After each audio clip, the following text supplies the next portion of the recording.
ফজলে হুদা বাবুল, আপনার কাছে যেটা বলছিলেন, আমি যেটা বলতে চাচ্ছিলাম, বিএনপির কি সমস্যা জানেন? বিএনপি পোর খেতে খেতে বিএনপি কে সবাই মনে করেছে বিএনপি শুধু পোর খেয়েই যাবে।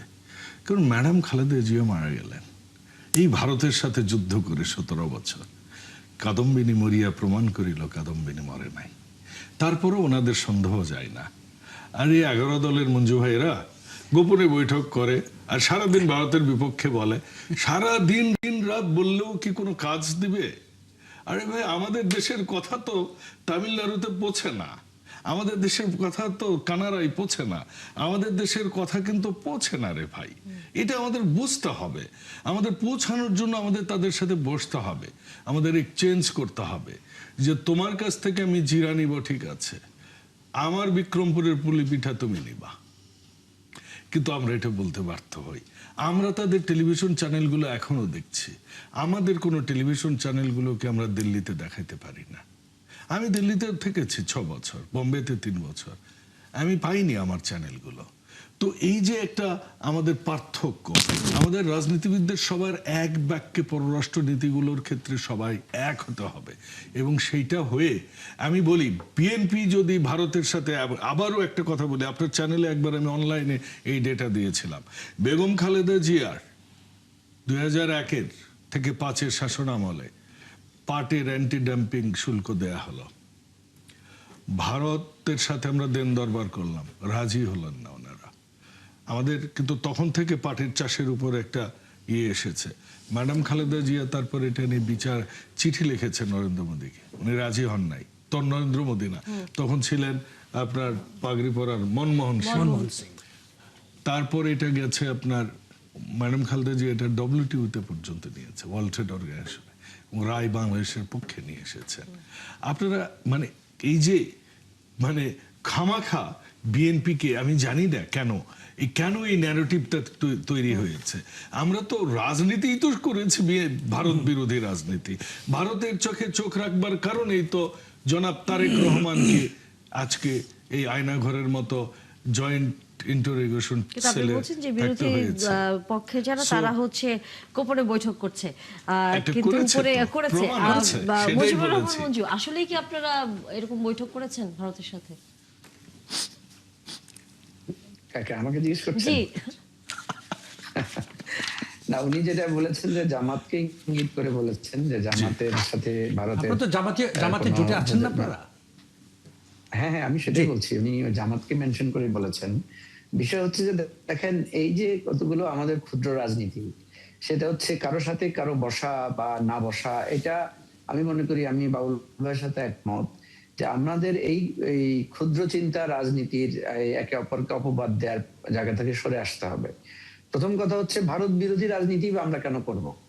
কারণ আমি একটা দেশের বিরোধী কেন হব, বা বাংলাদেশ বিরোধী আরেকজন কেন হবে? কথা হচ্ছে, আমি একটা স্বাধীন সার্বভৌম রাষ্ট্র, তারা একটা স্বাধীন সার্বভৌম রাষ্ট্র। তারা আমাদেরকে স্বাধীনতা যুদ্ধে সহযোগিতা করেছেন, অবশ্যই সেটার জন্য আমরা কৃতজ্ঞ। কিন্তু এর মানে এটা না যে আমি তার সারা জীবন তার পদানত হয়ে থাকবো, তার কথায় চোখে চোখ রেখে কথা বলতে পারবো না। আমাদের ইন্টারিম গভর্নমেন্টের আমলে যে নীতিটা গ্রহণ করা হয়েছে, সেটা হচ্ছে যেটা ফজলুদ্দাহ বাবুল ভাই বলেছেন যে এবারেই প্রথম এ ধরনের কঠোর বার্তা দেওয়া হয়েছে। বিষয়টা কিন্তু সেরকম না। ইন্টারিমের সময় আপনি দেখেছেন যে তাদের রাষ্ট্রদূতকে ডেকে প্রতিবাদ জানানো হয়েছে আপনার সীমান্ত হত্যার ব্যাপারে। আমাদের ভারতের সাথে বেসিক্যালি যে প্রবলেমগুলো, তানিয়া, সেটা তো সেই কথাটাই তো আমি বলেছি যে এটা তো ভারতের পররাষ্ট্রনীতির ফেলিওর। ভারতের যেই পররাষ্ট্রনীতিটা সে গ্রহণ করেছে, সে চায় বিএনপিকেও সে তার প্রধানত বানাতে চায়, সে জামাতের সাথে গোপনে বৈঠক করতে চায়। কেন? প্রত্যেকটা জিনিসে সে চায় যে সবাই তার অনুগত হয়ে থাকবে। খবরও আছে, সেটা আমি বলছি, আমি ভারতের জায়গাটা থেকে বলছি যে সে বিএনপি যদি তার সাথে আজকে হাত মিলিয়ে ফেলে, তাহলে সে মানে তার কোনো সমস্যা নাই। কথা হচ্ছে, এখানে হাত মেলানোর প্রশ্ন আসবে কেন? এখানে বশ্যতা স্বীকারের প্রশ্ন আসবে কেন? এখানে প্রশ্নটা তো হচ্ছে আমার সাথে তোমার যে বিষয়গুলো আমাদের দেনা পাওনার বিষয়। একটা জিনিস সত্য, আমি আমার স্বার্থ দেখবো, ভারত ভারতের স্বার্থ দেখবে। ভারতের কাছে আমার স্বার্থ কি? ভারতের কাছে আমার স্বার্থ হচ্ছে আমার পানির ন্যায্য হিস্সা, আমার সীমান্তে সে যেভাবে আমাকে বৈষম্যের শিকার করে, আমার লোকজন হত্যা করে, সেটা না করা। আর সবচাইতে বড় ইস্যু হচ্ছে যে বাংলাদেশের পলিটিক্সে সে ইন্টারফেয়ার করবে না। আমিও ভারতের ইন্টারনাল পলিটিক্সে ইন্টারফেয়ার করবো না, এবং সেই জন্যই তো ভারত আমাদের সাথে যে বন্দি বিনিময় চুক্তি যেটা করেছে, বন্দি প্রত্যার্পণ চুক্তি, এটা তো ভারত নিজের স্বার্থে করেছে। কারণ ভারতের বিচ্ছিন্নতাবাদীরা আমাদের দেশে এসে আশ্রয় নেয় বা আমাদের এখানে থাকে, আমাদের জেলখানায় ছিল, আমাদের এখান থেকে পরের বড়ুয়া, তারপরে আরো দুই একজনকে এভাবে আমাদের কিন্তু তাদের কাছে আমরা হস্তান্তর করেছি। কিন্তু দেখেন তারা কিন্তু এখনো ওসমান হাদি হত্যাকারীকে মানে হস্তান্তর করে নাই, শেখ হাসিনার মতো একটা ফাঁসির আসামিকে তারা এখন হস্তান্তর করছেই না। তো ভারতের এই জায়গাটায় একটা জিনিস ভারত যতক্ষণ পর্যন্ত না বুঝবে, আমাদের শৈশবে মনে আছে, বাউল ভাই ভালো বলতে পারবেন, আমাদের এখানে কপিল দেবের পোস্টার, সচিন টেন্ডুলকারের পোস্টার, আজহারউদ্দিনের পোস্টার ঘরে ঘরে লাগানো ছিল। কিন্তু এখন আপনি কোথাও ভারতীয় প্লেয়ারদের কোনো পোস্টার দেখবেন না, মিডল ক্লাসেও দেখবেন না, গ্রামে গঞ্জেও দেখবেন না। তাহলে এটা তো ভারতের বোঝা দরকার যে আমাদের দেশের মানুষ এই খেলাধুলা, ক্রীড়া সংস্কৃতির জায়গা থেকেও আস্তে আস্তে ভারতকে পরিহার করা শুরু করেছে। এটা কিন্তু কোনো নির্দিষ্ট পলিটিক্যাল পার্টির ব্যক্তির ইস্যু না, এটা একদম ওভারঅল একটা অ্যান্টি ইন্ডিয়ান মনোভাব মানুষের মধ্যে তৈরি হয়েছে, এবং এটার জন্য দায়ী ভারত, আমরা মোটেও দায়ী না। তো সেজন্য বলছি যে আমাদের এই জায়গাটায় ভারতকে বোঝাতে হবে, এবং ভারতের যারা এই ধরনের একচক্ষু নীতিতে বিশ্বাস করেন বা একচক্ষু নীতির বাইরে যে সমস্ত মানবাধিকার কর্মীরা আছেন, তাদেরকে এটা বুঝিয়ে কনভিন্স করতে হবে। এটা ভারত সরকার যদি তার এই নীতিটা পরিবর্তন না করে, সে যদি কোনো একটা বশ্যতার জায়গা থেকে বাংলাদেশকে সে না দেখে, সে যদি বাংলাদেশকে সম্মানের জায়গা থেকে দেখে এবং একজন প্রতিবেশী আকারে দেখে। একটা জিনিস খেয়াল রাখতে হবে, গ্লোবালাইজেশনের পরিস্থিতি এমন জায়গায় এসেছে। আমি সেদিন দেখলাম ভারতের যে পশ্চিমবঙ্গের যে মুখ্যমন্ত্রীর কথা বলেছেন, তিনি বলছেন যে বাংলাদেশ দখল করতে তাদের নাকি 1 মিনিটও লাগবে না। এই যে দখল করতে লাগবে না বা এক ধরনের নিরাপত্তার বিষয়টি নিয়ে আসলে একটু আলোচনা করতে চাই জুবাইর বাবু। সেটা হচ্ছে শেখ হাসিনার রয়টার্সের দেয়া ইন্টারভিউ এবং তার পরবর্তীতে সোশ্যাল মিডিয়ায় এই নিষিদ্ধ সংগঠন ছাত্রলীগের নানা ধরনের উস্কানি, এবং যখন হচ্ছে 5ই অগস্টে তার এই কনফারেন্স, এর মাঝে এই বিষয়কে সামনে রেখে আমরা দেখেছি বেশ কয়েক জায়গায় বিশৃঙ্খল অবস্থা তৈরি করার চেষ্টা করা হয়েছে, এক ধরনের উত্তেজনা তৈরি করার চেষ্টা করা হয়েছে, এবং অনেক বিশ্লেষক এটাও বলছেন যে বিভিন্ন জায়গায় যে বোমার মতো ঘটনা আসলে আমরা দেখেছি, আমরা গণমাধ্যমও তো সেটা কভার করেছি, যে মেট্রো রেলের নিচে বোমার মতো একটি জিনিস পাওয়া যাওয়ার পর এবং সেটি নিষ্ক্রিয় করা হয়েছে। অর্থাৎ এক ধরনের আতঙ্ক তৈরি করা, এক ধরনের নিরাপত্তাহীনতায় আছে বাংলাদেশের মানুষ, এটি বাইরে অনেকটা হচ্ছে প্রতিষ্ঠিত করবার যে জায়গাটি, এটি আপনার কাছে কি মনে হয় যে এত গোয়েন্দা সংস্থা আমাদের এই বিষয়গুলো নিয়ে আসলে কি পরিকল্পনা করছে তারা? একটা বিষয় আমি একটু আপনাকে বলি, ভারতের চোখে আমরা কিন্তু কোনো রাষ্ট্র না, ভারতের চোখে আমরা একটা বাজার। আপনি যদি ভারতের সাথে আমাদের টোটাল, বড় ভাই বলেছেন যে ভারতের সাথে আমাদের অনেক কিছু আছে, ব্যবসা বাণিজ্য, এই বিভিন্ন কিছু, আপনি যদি টোটাল হিসাবটা দেখেন, ভারত কিন্তু প্রতি বছরে যেমন বাণিজ্য ঘাটতি আছে আমাদের 8 বিলিয়ন ভারতের সাথে। তারপরে হচ্ছে ভারতে আমরা চিকিৎসা বাবদ চাই, বিলিয়ন বিলিয়ন ডলার আমরা সেখানে খরচ করছি। আপনি জানেন কি ভারতে আমরা হচ্ছে সেকেন্ড লার্জেস্ট টুরিস্ট, ভারতের প্রায় 23% টুরিস্ট হচ্ছে বাংলাদেশি ভারতের। এবং ভারতের যে ট্যুরিজমের ইনকাম, সেই ইনকাম অনুযায়ী যদি আপনি চিন্তা করেন, তাহলে আমরা কিন্তু বছরে প্রায় শুধু ট্যুরিজম বাবদ বোধহয় 8 থেকে 10 বিলিয়ন ডলার দিয়ে দিচ্ছি শুধু ট্যুরিজমে। আচ্ছা, তার মানে হচ্ছে টোটাল হিসাবটা যদি করেন, বাণিজ্যিক ভারসাম্য, হ্যাঁ বাণিজ্যিক ভারসাম্য, এই তো সেটাই বললাম যে 8 বিলিয়নের কথা বললাম। হ্যাঁ, তো সবকিছু মিলে আপনার প্রায় ভারত কিন্তু প্রতি বছরে বাংলাদেশ থেকে 50 বিলিয়নের মতো অ্যারাউন্ড নিয়ে যেত বাংলাদেশ থেকে, 50 বিলিয়ন। এটা কিন্তু খুব খুব সাধারণ বিষয় না। হাসিনা আমলে একটু অ্যাড করি, কমপ্লিমেন্ট করি, এই ফ্যাসিস্ট আমলে সারা পৃথিবীর মধ্যে ফরেন এক্সপার্টদের রেমিটেন্সের ক্ষেত্রে বাংলাদেশের স্থান ছিল 4র্থ সারা পৃথিবীর মধ্যে, মানে ভারতীয় রেমিটেন্সের ভিতরে, ভারতের রেমিটেন্সের ভিতরে। হোয়ারেস আমরা যে রেমিটেন্স ইনকাম করি সেখানে এই পুরো লিস্টে ভারত নাই, ভারত নয়। আপনি পয়েন্টটা বুঝেন। আচ্ছা, যাই হোক, এখন আমি যেটা বলতে চাচ্ছি, ভারতের চোখে আমরা একটি বাজার। ভারত কখনো আমাদেরকে রাষ্ট্র হিসাবে দেখে নাই, আমার মনে হয় না 71-এর পর থেকে তারা কখনো দেখেছে।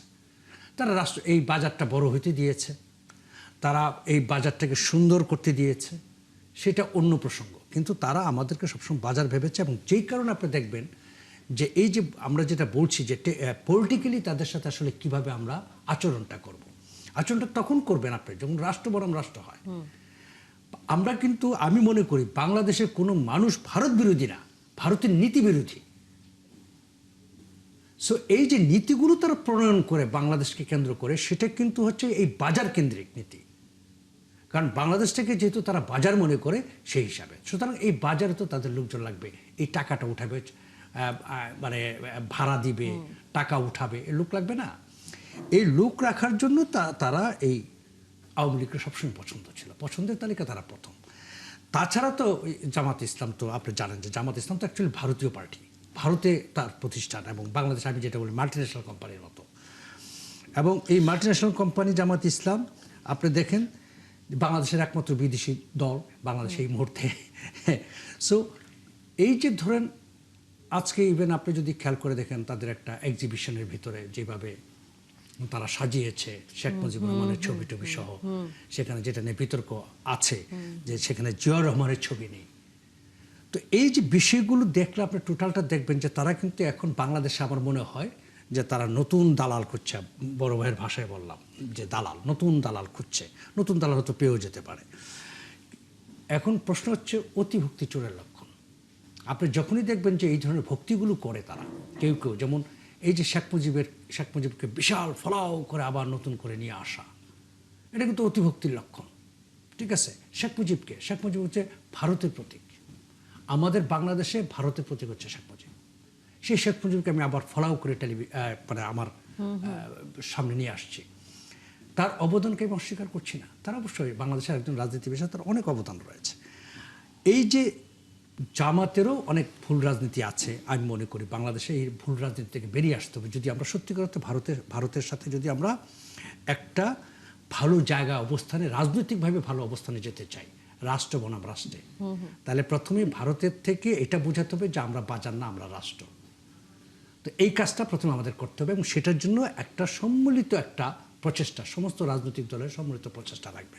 কিন্তু যখন বিরোধী দলের এই ধরনের আচরণ হয় তখন কি আসলে সব রাজনীতি না, জামাত ইসলাম দেখেন, জামাত ইসলাম কিন্তু ভুল আজকে থেকে করেনি। 1947-এ তারা ভুল করেছিল, তারা 1971 সালে ভুল করেছিল, রাজনৈতিক ভুল। তারা 86-তে ভুল করেছে, রাজনৈতিক ভুল।